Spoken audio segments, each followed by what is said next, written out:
Yo, what's up mga lods? So magandang gabi sa inyong lahat. At gusto ko lang i-share sa inyo, no? Bible talks muna tayo. Well, hindi naman ako perfectong tao, pero gusto ko lang i-share sa inyo tong bagay na to na baka pwede makatulong sa inyo. Kasi sa akin nakatulong to mga lods. Alam nyo ba nung si Moses, nasa wilderness sila?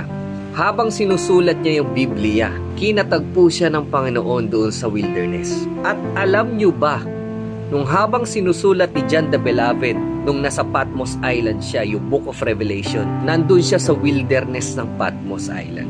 Kinatagpo siya ni Lord doon. So what I'm trying to say mga Lods, kung ngayon nasa wilderness ka ng buhay mo, at hindi mo na alam kung ano yung gagawin mo, that's the actual time kung saan katatagpuin ka ng Diyos. Diyan kanya kakausapin. Diyan kanya i-guide kung ano yung gagawin mo sa buhay mo. Diyan niya ipaparamdam yung pagmamahal niya sa'yo. Diyan siya magpapakilala sa'yo.